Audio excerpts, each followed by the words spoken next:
Hi, everybody. Welcome to the Wedding Ceremony Podcast. We talk about anything and everything that has to do with wedding ceremonies. My name is Clint Houghton. With me is a gentleman that, he's got a lot to do with wedding ceremonies, the one and only JP Reynolds. Clint, good to see you. Good to be seen by you. If you're joining us for the first time, the reason we have this podcast is because JP and I are both wedding officiants. We've been doing it for a really long time. And what's fascinating is we're still doing it. And that means that there are new stories every single episode, which is one of the brilliant things about this profession.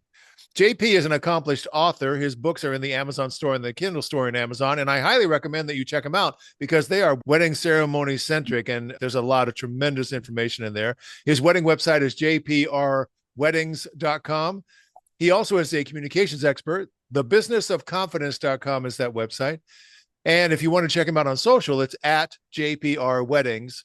My website is really simple. It's my name, Clint Huff, CLINTHUFFT.com for all the things that I do. And if you want to hit me up on social, then just reverse my first and last name. It's at Huffed Clint. All right, JP, we Thanks. talked a little bit before I hit the record button and you teased a couple of topics and I got pretty excited. I'm going to be right honest with you. I think these could go places we've never been before. I think our conversation today is what I call one of our hors d'oeuvre conversations where we just pass a tray with little tidbits. One of the tidbits, and this is so picayune, it's about the arrangement of chairs at an outdoor wedding. A couple of weeks ago, I did a wedding in a very lovely garden alcove type area. There were 100 guests, 100 chairs. We've got the little floral arch area for myself and the couple. What I found interesting, and this always happens, is that the chairs are arranged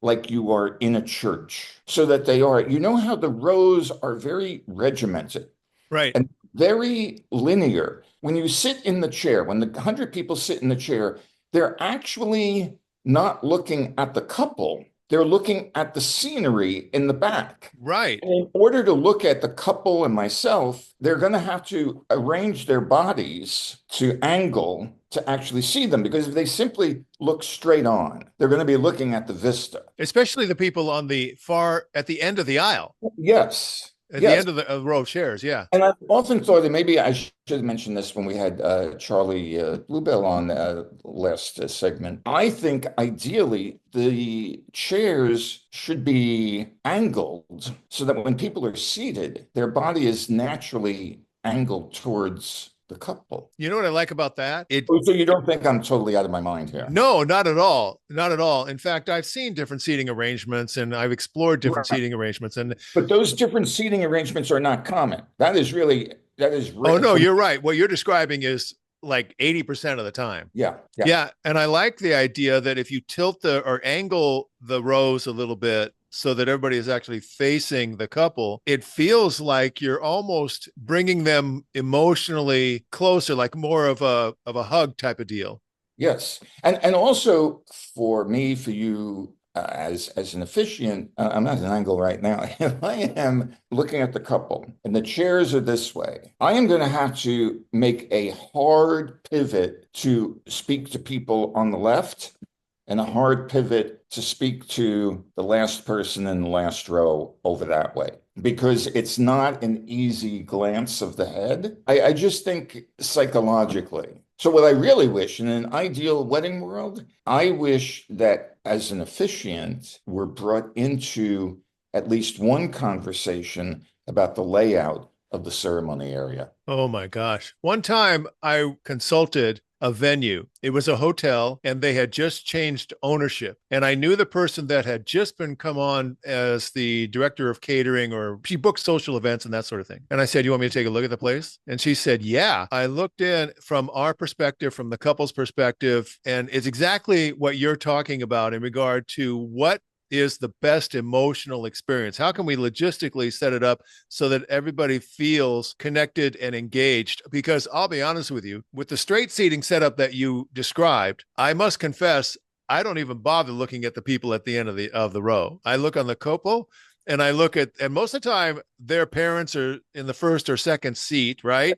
And so Right. all I have to do is kind of glance, and I will, the most I'll do is I'll actually go look around the body of the couple so that I can see the people in the first row if I'm talking to them about how important they are. And there's a passage that some couples will choose where they honor the people who they love and that love them. And the idea is that they learn to love by being loved. Hmm. And we acknowledge the people that raised them and taught them and shaped them and supported them. And in that case, I'm talking directly to the parents. And so I'll look directly at them. Every now Yeah. and then, and that passage also goes along, and they'll take the love that you have all given them. And in that case, I'll look up at the guests, but I don't even bother to look at the people on the fringe. You I are so bad. You are so bad. So I always have a segment in my ceremony that is akin to what you just described, where uh, it's an acknowledgement of the community of family and friends and love. And I have to remind myself, and it's a very dramatic pivot because just logistically, and you see, the thing is, it's this vestige. It's like an appendix. The classic wedding is in a church. That what you see in the movies is the church wedding. right. And the church is, no matter what denomination, the church is straight down that line. So you've got that runway, that aisle, the pews, the chairs are perfectly linear in how they're set up. And so now that weddings have migrated to the outdoors, when people think of setting up, it's just instinctively, oh, this is how chairs are supposed to be at Right. a wedding. In a church, yeah, but if we're at an outdoor venue, no. And especially it's tricky because the setting a couple of weeks ago, very lovely garden alcove area. The landscaping of that area was essentially a half circle. So it just would have made more sense to allow the chairs to follow the landscape. Right. Like Right. the environment lent itself. It's like that feng shui thing. If you work within the space, Exactly. then it Right. makes total sense that the chairs would follow that same basic design. Yeah, Well, I totally get that. I've thought about this for a long time, never shared it with you. This last one, there was such a physical disconnect. Oh, you really felt it. Oh, I felt it more than even in the past, where it was just because I was aware that you all in the cheap seats are not getting the full view of this, that you're going to have to be very uncomfortable. It was a hot day and everybody had umbrellas and they had fans, and it's like, let's get a jumbo screen up here. That would be fun. Oh my gosh. Oh, so there you have it. That's that. I've said what I wanted to say. In terms of the feng shui, base creates energy. There's a part of me that just wishes there was more creativity in the use of ceremony space. Well, that's why I brought up with Charlie her background. She comes from theater and performing and that sort of thing. And you and I both have experience in that. And so we look at it differently. We don't look at it in terms of the way you were describing it, traditional and all that stuff. We're looking at it in terms of what's going to be the best experience. Have you ever done a ceremony in the round where you're like in a circle in the middle and the Okay. guests are all around you? So I have. It's been a long while since I've done a wedding in the round. In order to work, it has to be a wedding in a half circle. Because I one time did a wedding and there were people behind me. Right. It's fine, except you're looking at my back and you're still going to have to crane around me to see the couple. And then for me to speak, I have to. And by the way, your love counts too. And it's like, oh, God, this is so exhausting. If you're listening on the podcast, what JP did was turn around and face the back as if he were talking to the people that are seated behind him. And as a New Yorker, then of course I'm paranoid about people having my back. And it's like, okay, who are you? Don't sneak up on me. I would prefer, rather than the round, that there was seating on either side and that there was two columns this way so that you can come down, you can walk down the aisle, but that then we're in the middle of this seating section, two sections, so that everybody can see in circle without it trying to be the let's form a circle. Now, the other thing I did one time in a circle, everybody was standing because it was a smaller wedding. Oh, right. Everybody was standing, and then I was here, and the couple were like just right in front of me so that the circle truly encircled them. Right. I've done a couple of those. I really like it. It takes a little bit of work to get people to actually come closer because Oh, if we're going to do that, then I Yes. really want them real close to us Oh, yeah. so that everybody feels that. Yeah, Yeah. absolutely. Okay, let's say I've done a handful of times where it's in the round. And typically, the way they set that up, there's four aisles. They cut the circle into four sections, and there's Right. four aisles, right? To begin with, I put my back to one of the aisles to minimize that thing that you're talking about where someone's looking at the behind Yeah. of me. But then what I suggest to the couple is that we gradually, during the ceremony, we kind of rotate. When I say rotate, I mean I'll just move a little bit to a side and the couple will turn opposite me. So they're still facing me and we're still doing the ceremony. But by the end of the ceremony, we've actually gone 360 so that everybody has a chance to really look at the couple. Does that make sense? Well, if the couple really had money, they could get an electronic A turntable. movable service. Yes, yes.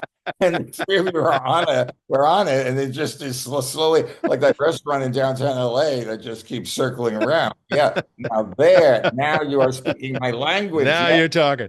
There were two times where that didn't work. Most of the time, it's awesome and it works and it's great. Right. One time, two women were getting married.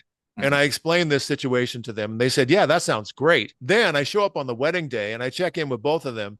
And they both are wearing bridal gowns with huge trains. I mean, like 15 feet behind them. And I said, okay, never mind. Right. We're not going to have you trying to deal with your dress and try to go. No, no, no. We're going to set up. We're going to do the ceremony. It's going to be fine.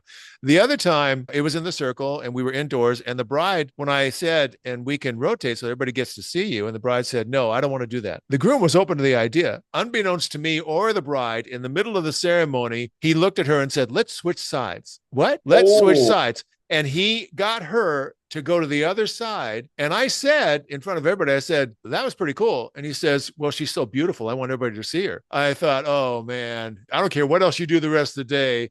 You've punched your ticket because that was awesome. And it worked out really great. But he did that completely on his own. Other than that, if I can, then we try to just gradually rotate. You know how the ceremony is in sections? We're going to do this part and then we're going to do this part and this part. Then there's a breath and you can just move just a little bit. And what I like is that the couple's going to react to whatever I do. They're right. not even aware of it sometimes that we've No, actually gone. I do like that. I would not prefer it because couples are so emotionally unpredictable. It is a roll of the dice, as you know Oh, so I well. wouldn't spring it on them. I would Yeah, make but sure that no, everybody's on it is, board. but it's a roll of the dice in that moment. Nobody knows how they're going to be emotionally. True. I love the idea. I love everything that you just said. Actually, pretty much everything you've ever said since I first met you. But Can we stop right now, please? right, exactly. Fascinating. I thought you were going to make fun of me with my picadillo No, chairs, but yes, not at it's all. all about energy. It's all about energy. And what can get in the way of the energy? What is a comparison? Maybe it's gymnastics. I think that's what it is. You start with a perfect score, and then the judges are just looking for mistakes. And then they gradually take away. I think the same thing in figure skating. That's the idea. So, in my mind, we start with a beautiful energy of people that are supporting and loving and all that kind of thing. And then I consider it part of my job to look and see what can take away from that energy and see if we can eliminate that before it gets in the way. Does that make sense? I subscribe to that same philosophy. Yeah, Oh, you're the subscriber. I only have a mailing list of one. It's you. it's me. Me. I've been a faithful subscriber. The other thing, along with the seating, is the people in the seats. We've talked a little bit about if there's any kind of antagonistic properties to the people that are closest to the couple, and where do you put them and how do you do that. And the other thing is that if somebody has to bring forth rings or they're going to come do a reading or something like that, I always like to touch base with them before the ceremony and say, please sit at the end of the aisle, whether it's close to the middle or on the end, just so there's this freedom of movement and we don't have that awkward thing of, excuse me, pardon me, excuse me. When you have a primo event planner or coordinator at the rehearsal, they know to pay attention to seating. When I send ahead of time to an event planner the rundown of items that need to be flagged, I'll indicate, I'll call this person up by name. They'll just come up, they'll give me the rings, they won't give the couple or whatever. And that's why we arrive early because it gives us time to touch base with anybody who needs a reminder. I want to be able to recognize the person so that when Right. I'm looking out, I know if for some reason They did not end on an aisle seat, that I know where they are so that I can give them a visual nod in addition to the verbal cue. The other thing that's awkward for me is if for some reason the person who's going to do the reading never shows up on time for me to be able to meet them face to face. So I have no idea when I say a name and I just kind of have that blank look in my eyes, like I'm just looking out, hoping that someone will magically appear. There hasn't been an actual interface before the ceremony, and I don't know where they're coming from. There have been a couple of times where I've looked to the left a little bit and the person comes from the right. Or I don't know if you've ever done this. It's a mixed marriage. And so there are kids involved that belong to the couple and they want to name the kids. It really is important. And thank you so much for being here. Bob, Susie, Sally, da da da. They might be in the wedding party, but I haven't put that together yet. And so I'm saying names. And there have been a couple of times where I've looked to the left and the child was on the right. That's embarrassing to me. I've taught myself to say the name and just look straight forward and wait and see who moves. Who's smiling? Who feels it? You know what I mean? Oh, I do know what you mean because my default setting is just to smile and enthusiastically say the name. And Let the guests figure it out. yeah, yeah. That happened, in terms of the reader and not knowing who they are, or when they showed up late, this wedding from a couple of weeks ago, the reader, it was interesting because it was one reading and it was first going to be done in Arabic and then followed up by English. Cool. And my policy is if there is a first language from either one or both of the couples, then the reading is done in what is the original, the first language, and then followed up by English. Because if you do it in English first, then people are not going to pay attention to the second. Right. The Arabic reader was there, but the English reader was late. And I went around like saying to people, "Oh, are you so and so?" And they'll say, "No, but he's a great guy." Well, if you see him, would you tell him that I'm looking for him? Is he Yeah. now? Yes. Is he a great guy that's not going to be on time? Is he And that then great? it was about 5 minutes before start time, this man came up to me and he said, "I heard you're looking for me. Clint, you told me you have a hard break for I got you." things to do with my family today, and I'm pretty excited about that. So we're going to wrap this up right now. JP, tell everybody how they get in touch with you. Website is jprweddings.com. Reach out to me via the website. Social is JPR Weddings. Excellent. Remember that JP is also a communications expert. Thebusinessofconfidence.com is that website, and his books are in the Amazon store and in the Kindle store in Amazon. And I highly, highly recommend that you check those out. Remember, my website is just my name, Clint Huff, CLINTHUFFT.com, for all of the things that I do. That's it for this episode of the Wedding Ceremony Podcast. This is Clint. And on behalf of JP, we will see you next time.